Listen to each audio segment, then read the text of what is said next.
Votre anxiété est un super pouvoir. Comment s'en servir pour améliorer sa vie?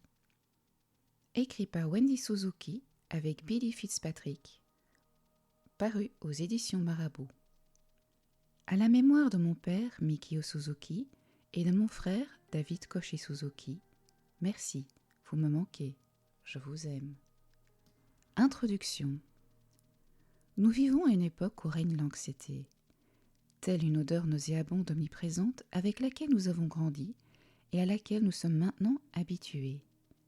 L'anxiété est devenue un état de fait, une réalité sur cette planète. Nous avons mille et une bonnes raisons de nous sentir angoissés. Des pandémies mondiales aux crises économiques, en passant par les problèmes familiaux à gérer au quotidien. Les informations et les réseaux sociaux auxquels nous avons accès 24 heures sur 24 contribuent à ce malaise. Il y a trop d'informations autour de nous pour que l'on puisse les filtrer et trop de stimulation pour que l'on puisse décompresser. C'est comme si nul ne pouvait échapper au stress du quotidien. Mais se sentir angoissé est-il inéluctable? Oui, mais il y a anxiété et anxiété. C'est dans le labo de neurosciences de l'Université de New York que j'ai commencé à faire des recherches et à écrire sur le sujet. À cette époque, je n'avais pas du tout le sentiment d'être une personne angoissée. Enfin, jusqu'au jour où j'ai pris conscience des mots employés par les sujets participant à mon étude, mes amis, les autres membres du labo, mes collègues, des mots qui faisaient partie de mon vocabulaire pour décrire ce que nous ressentions lorsque nous étions angoissés.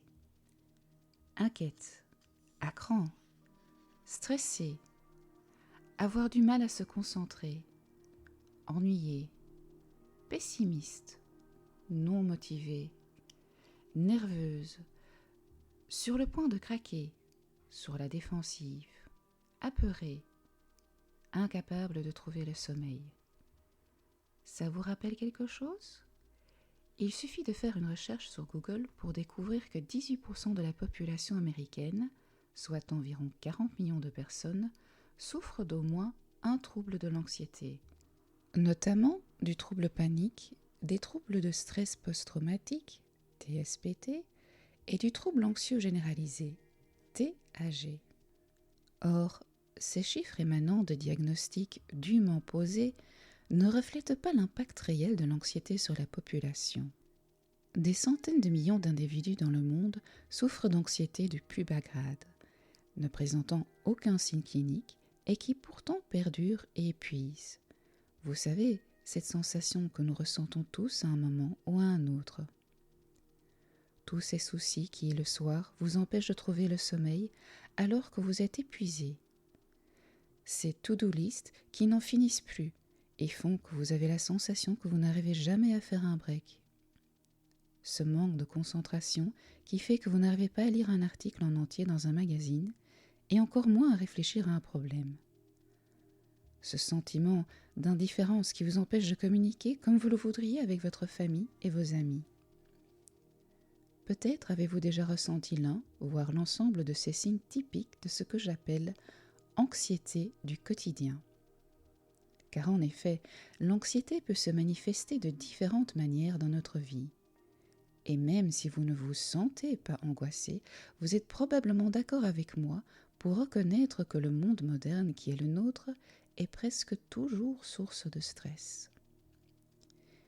Si l'on en croit des statistiques publiées récemment, l'anxiété est très présente dans nos vies et touche environ 90% de la population, ce qui représente un nombre considérable d'individus, dont je fais partie, qui souvent se font une raison et se disent qu'ils n'ont d'autre choix que d'accepter cette anxiété. Quelle qu'en soit la forme, fasse partie de leur vie. Une anxiété qui pompe toute notre énergie, nous rend malheureux, nous renvoie une image négative de notre corps, a un impact négatif sur notre désir sexuel et fait que nous avons des difficultés à communiquer avec nos amis et les êtres que nous aimons. S'il nous arrive de connaître des périodes d'accalmie durant lesquelles l'anxiété semble disparaître momentanément, tôt ou tard, nous sommes rattrapés par nos peurs, nos craintes et une liste interminable de « et si ». Ces symptômes n'étant considérés comme ni graves ni handicapants, l'anxiété du quotidien est rarement traitée. Et ce, même si les effets secondaires perturbent considérablement notre vie de tous les jours et nos rapports avec autrui, notre aptitude à faire notre travail, notre capacité à éprouver du plaisir et à nous amuser, notre volonté à accepter de nous lancer dans de nouveaux projets, de nous engager pour une cause ou de mettre en place des changements. L'angoisse du quotidien peut véritablement nous voler nos vies. Nous sommes trop nombreux à considérer les facteurs de stress comme faisant inéluctablement partie de notre vie. En fait, être continuellement tendu, ne pas dormir la nuit, avoir du mal à se concentrer et avoir peur semblent être des réponses normales au monde dans lequel nous vivons.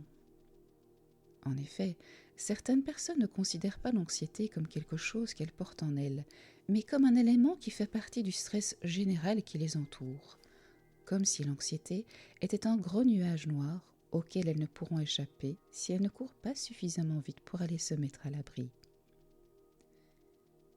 Lorsque j'ai commencé à m'intéresser à l'anxiété, je me suis dit que j'allais appliquer le résultat de mes recherches sur le lien entre l'activité physique et le cerveau. Sujet de mon premier livre, Bouge ton cerveau, aux éditions Marabout 2016. Pour venir en aide aux personnes anxieuses.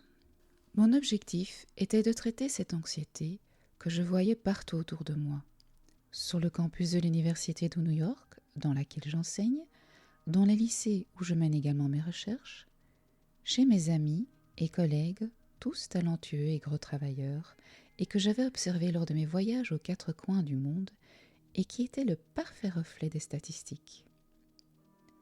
Je pensais, ce qu'avaient confirmé mes études, qu'une activité physique, une alimentation saine et équilibrée, et la méditation pouvaient diminuer notre anxiété, voire nous en protéger. Mais ce que je n'avais pas réalisé, c'est que l'anxiété est complexe et que si nous considérons cet état psychique uniquement comme quelque chose à éviter, quelque chose dont nous devons nous débarrasser, ou tout au moins atténuer, non seulement nous ne résolvons pas le problème, mais nous passons totalement à côté de son pouvoir énergisant. En approfondissant le sujet, j'ai découvert un tout autre aspect de l'anxiété. Certes, l'anxiété est désagréable. On n'y peut rien. Dans les cas les plus extrêmes, l'anxiété, pas au sens clinique du terme, mais cette anxiété qui monte en nous quand nous sommes confrontés à une difficulté ou sous l'emprise d'un stress, est purement et simplement destructrice. C'est comme ça.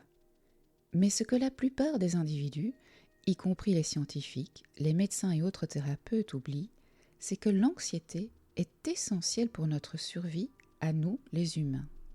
Autrement dit, l'anxiété est à la fois une bonne et une mauvaise chose. Cette contradiction a attiré toute mon attention, et ce pour une raison très personnelle. À 39 ans, je me suis trouvée face à ce que l'on a coutume d'appeler la crise de la quarantaine. Je n'étais absolument pas satisfaite de la vie qui était la mienne.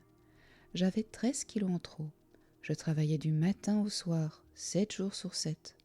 J'étais frustrée, seule, et je ne savais absolument pas comment me sortir de cette impasse. Comme toujours, la scientifique en moi a pris le dessus, et je me suis tournée vers ce que je connais le mieux.